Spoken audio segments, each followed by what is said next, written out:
Shalom Bapak Ibu Saudara. Hari ini kita boleh diberikan kesempatan kembali untuk bersama-sama menikmati renungan singkat dari konten saya Indah Bersamamu. Dan Bapak Ibu Saudara, konten hari ini akan berseri dengan konten minggu depan. Sebab dalam dua konten ini saya akan membahas mengenai duri dalam daging. Jadi ini bagian yang pertama, nanti berikutnya bagian yang kedua, Bapak Ibu Saudara. Nah, saya yakin Bapak Ibu Saudara, kenapa saya angkat tema ini? Karena saya yakin bahwa setiap orang yang hidup di dunia ini pasti ada duri dalam dagingnya. Tidak ada orang yang aman-aman dalam hidupnya, aman-aman saja begitu.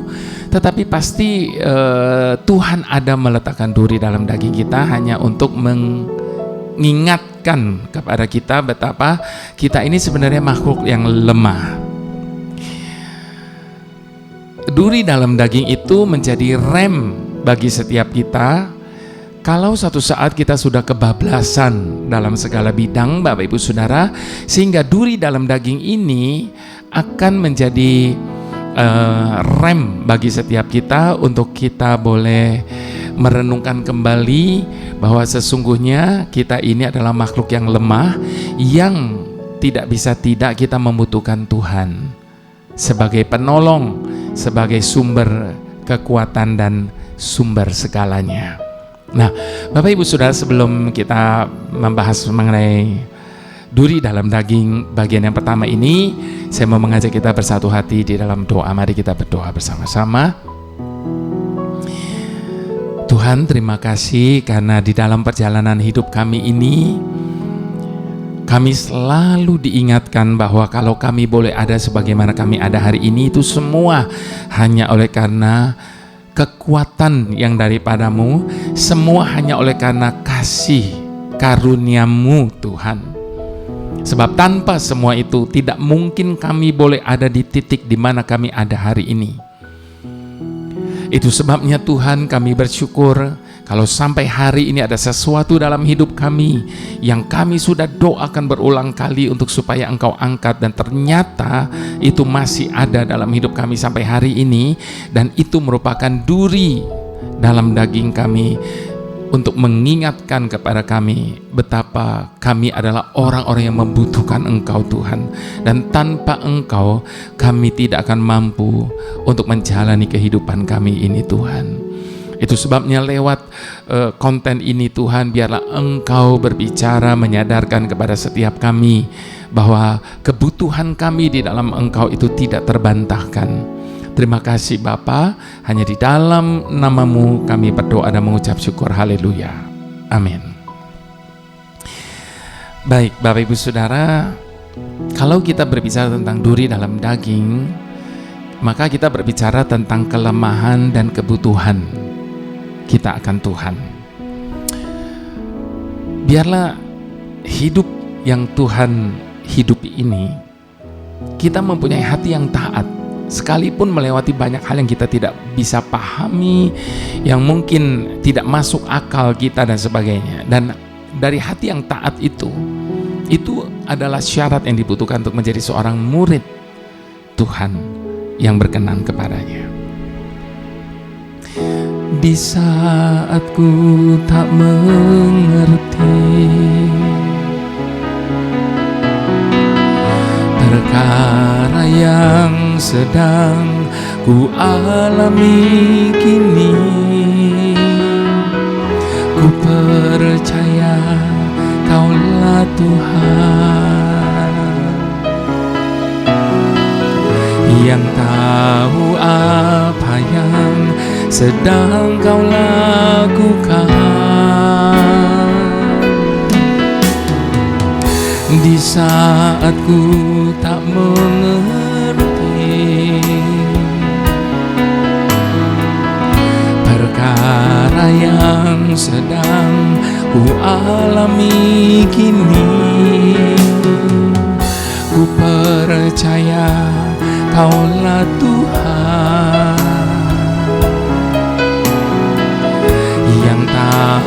apa yang sedang kau lakukan. Ku tahu kau sedang mengajarku lewat segala sesuatu, agar ku semakin serupa gambaranmu. Berikan ku hati sebagai muridmu yang mendapat hikmatmu, agar ku selalu tinggal di dalam kemuliaan-Mu. Ku tahu kau sedang mengajarku lewat segala sesuatu, agar ku semakin serupa gambaran-Mu. Berikan ku hati sebagai murid-Mu yang mendapat hikmat-Mu, agar ku selalu tinggal di dalam kemuliaan-Mu.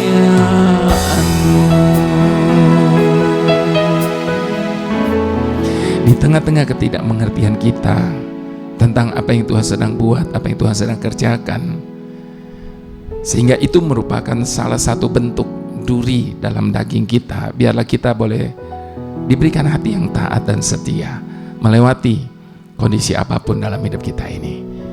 Kita buka 2 Korintus 12, Bapak Ibu Saudara.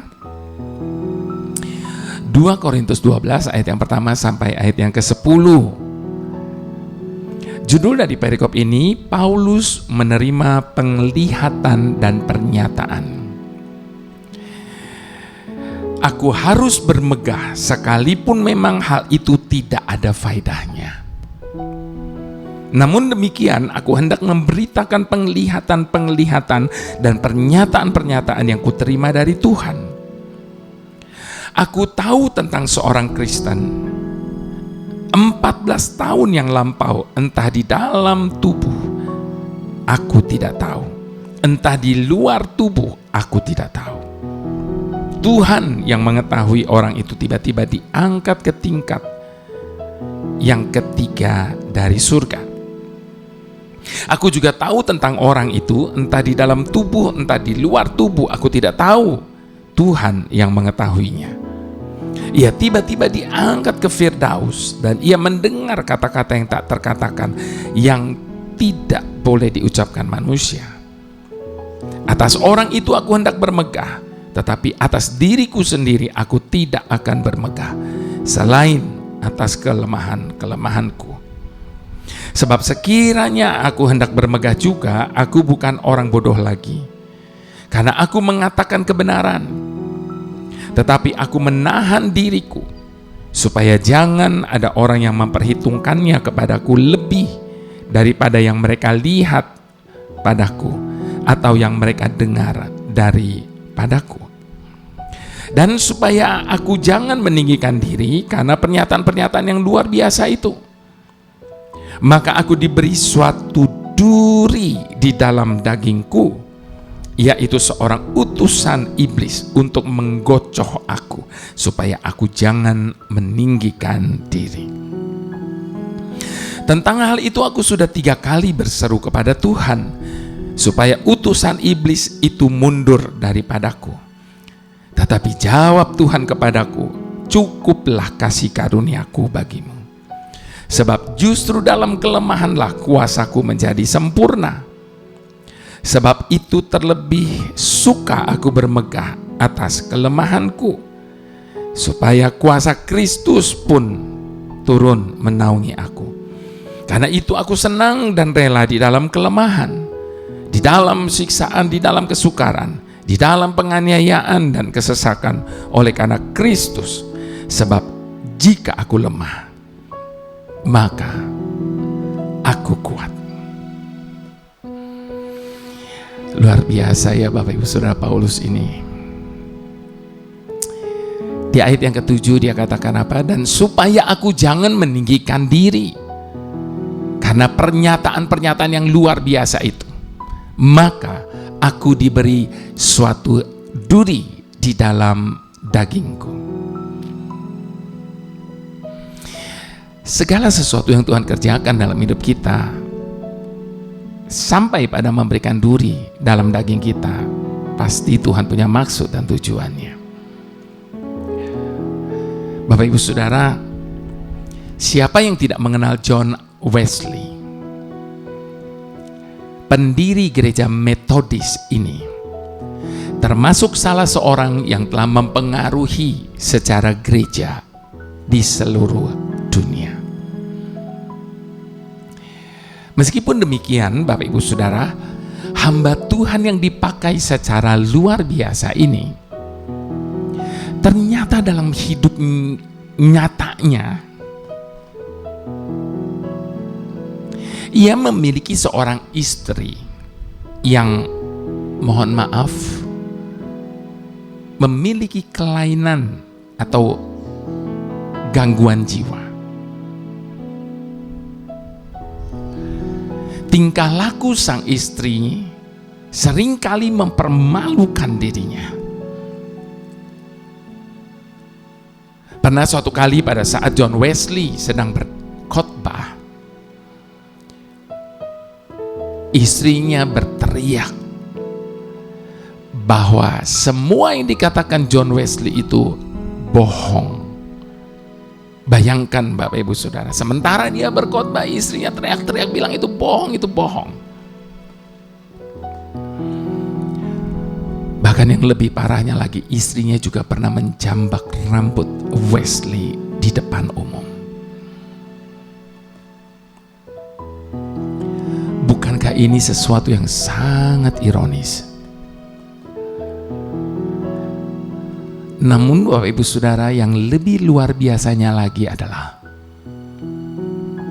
sifat atau karakter dari John Wesley yang tetap mengasihi istrinya dengan tulus. Meskipun keadaannya seperti itu, meskipun dia sudah banyak dipermalukan, tapi dia tetap mengasihi istrinya dengan tulus. Bahkan ketika istrinya meninggal, John Wesley berkata bahwa ia tidak akan pernah menjadi seperti ini tanpa ada istrinya tersebut. Dalam pelayanan-pelayanan saya juga menjumpai dan mengenal beberapa hamba Tuhan yang dipakai Tuhan luar biasa dengan karunia kesembuhan. Namun ia sendiri menderita sakit jantung yang akut, dan entah sudah berapa ring yang dipakainya. Begitu juga ada hamba-hamba Tuhan yang dipakai Tuhan luar biasa, KKR dan sebagainya, tapi ternyata anaknya kena narkoba. Bahkan juga ada anak pendeta yang kawin cerai dan sebagainya. Itulah yang disebut sebagai duri dalam daging. John Wesley mengalami, Paulus mengalami, saya juga mengalami, dan saya yakin setiap orang percaya juga mengalaminya. Duri dalam daging bagi kita mungkin bisa berupa masalah kesehatan kita, bisa juga masalah dalam keluarga, juga bisa masalah dalam pelayanan kita, ataupun masalah dalam keuangan kita. Berulang kali kita berdoa, namun sepertinya duri itu terus ada. Kita mengalami hal yang sama seperti yang dialami oleh Paulus. Pada saat kita sedang diizinkan Tuhan untuk mengalami duri dalam daging, jangan pernah melihat Tuhan dari sudut pandang yang keliru, atau berpikir bahwa Tuhan tidak adil. Sebaliknya, sadarilah bahwa ada kalanya duri dalam daging tersebut diizinkan Tuhan semata-mata untuk kebaikan kita. John Wesley pun mengakui, seandainya di dalam dirinya tidak ada duri dalam daging, yaitu istrinya, mungkin ia tidak akan pernah menjadi seperti itu di dalam pelayanannya. Jika tidak memiliki domba-domba yang bandel, mungkin kepemimpinan seseorang gembala tidak akan sedewasa sekarang ini. Jika tidak memiliki sakit penyakit, mungkin tingkat ketergantungan kita kepada Tuhan tidak sebesar sekarang ini. Jika tidak ada orang-orang yang selalu mengganggu dan menyakiti kita, mungkin karakter kita tidak akan pernah terbentuk seperti sekarang ini. Dan semuanya itu dimungkinkan karena adanya duri dalam daging yang justru diperlukan untuk membentuk kehidupan kita sesuai dengan maksud dan rencana Tuhan. Bapak Ibu Saudara yang saya kasih, kita seringkali lupa bahwa kita sebenarnya butuh duri dalam daging hanya untuk mendewasakan iman kita, hanya untuk dapat memiliki hati seperti seorang murid. Di saat ku tak mengerti perkara yang sedang ku alami kini, ku percaya Kaulah Tuhan yang tahu apa yang sedang Kau lakukan. Di saat ku tak mengerti perkara yang sedang ku alami kini, ku percaya Kaulah Tuhan yang tahu apa yang sedang Kau lakukan. Ku tahu Kau sedang mengajarku lewat segala sesuatu, agar ku semakin serupa gambaran-Mu. Berikan ku hati sebagai murid-Mu yang mendapat hikmat-Mu, agar ku selalu tinggal di dalam kemuliaan-Mu. Ku tahu Kau sedang mengajarku lewat segala sesuatu, agar ku semakin serupa gambaran-Mu.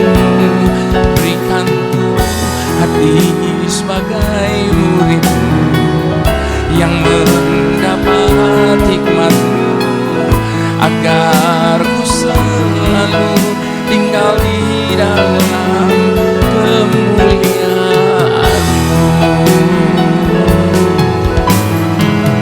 agar ku selalu tinggal di dalam kemuliaan-Mu,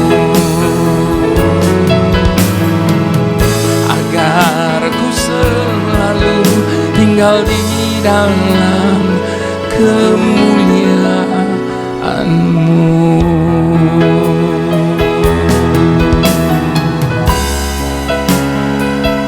Berikan kami hati-Mu,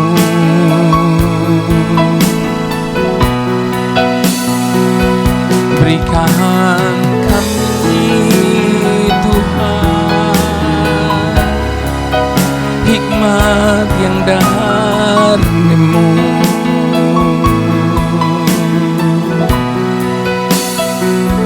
agar dapat jadi pribadi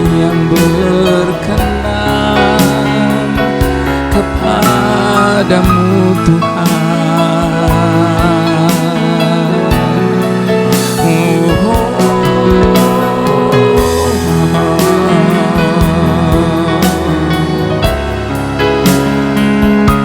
Beri kami Tuhan hati yang taat, hati yang rendah untuk menerima segalanya. Mari Bapak Ibu Saudara,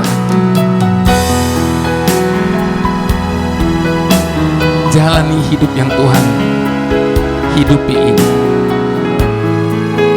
Apapun resiko, apapun keadaannya, apapun kondisi, sekalipun apa yang kita tidak harapkan, sekalipun apa yang kita minta Tuhan angkat itu tetap masih ada sampai hari ini. Percayalah bahwa Ia adalah Tuhan yang mampu mengerjakan segala sesuatu, lewat segala sesuatu, lewat segala keadaan untuk mendatangkan kebaikan bagi setiap kita. Segala sesuatu yang Tuhan izinkan, segala sesuatu yang Tuhan kerjakan pasti ada maksud dan tujuannya. Sekalipun mungkin hari ini kita belum bisa mengerti, biarlah kita memiliki hati yang taat, hati sebagai murid yang mau diajar, yang mau dituntun, yang mau dipimpin. Dan semua itu demi kebaikan kita. Haleluya, haleluya. Bapa yang selalu dapat mengubah segala sesuatu, mampukan kami untuk dapat melihat seperti Engkau melihat, bahwa di balik segala sesuatu yang terjadi dan kami alami dalam hidup ini, Engkau melihat jauh ke depan. Mampukan kami untuk menyadari bahwa di balik segala sesuatu yang terjadi dan kami alami dalam hidup ini, pasti ada maksud yang baik di balik semuanya itu. Mampukan kami untuk percaya, segelap apapun hari-hari di hidup kami saat ini, pasti ada saatnya kami melihat terang kembali bersinar. Mampukan kami untuk percaya, sedahsyat apapun badai gelombang yang tengah menghantam hidup kami hari ini, badai itu pun pasti akan berlalu. Bahkan akan ada pelangi yang indah setelahnya. Mampukan kami untuk percaya bahwa Engkau adalah Tuhan yang tidak pernah berpangku tangan melihat pergumulan kami. Bahkan tangan kanan-Mu senantiasa menopang kami di saat kami sudah tidak mampu berdiri lagi, sebab itu janji-Mu Bapa. Mampukan kami untuk percaya, kalaupun seakan Engkau sedang berdiam diri di belakang kami dan Engkau tidak pernah berhenti bekerja untuk menyelesaikan setiap masalah kami. Terima kasih Bapa. Biarlah lewat duri dalam daging yang masih Engkau izinkan ada dalam hidup kami ini, semua itu akan membentuk kami menjadi pribadi yang berkenan kepadamu. Terima kasih Tuhan. Mari semua kita yang percaya sama-sama katakan amin.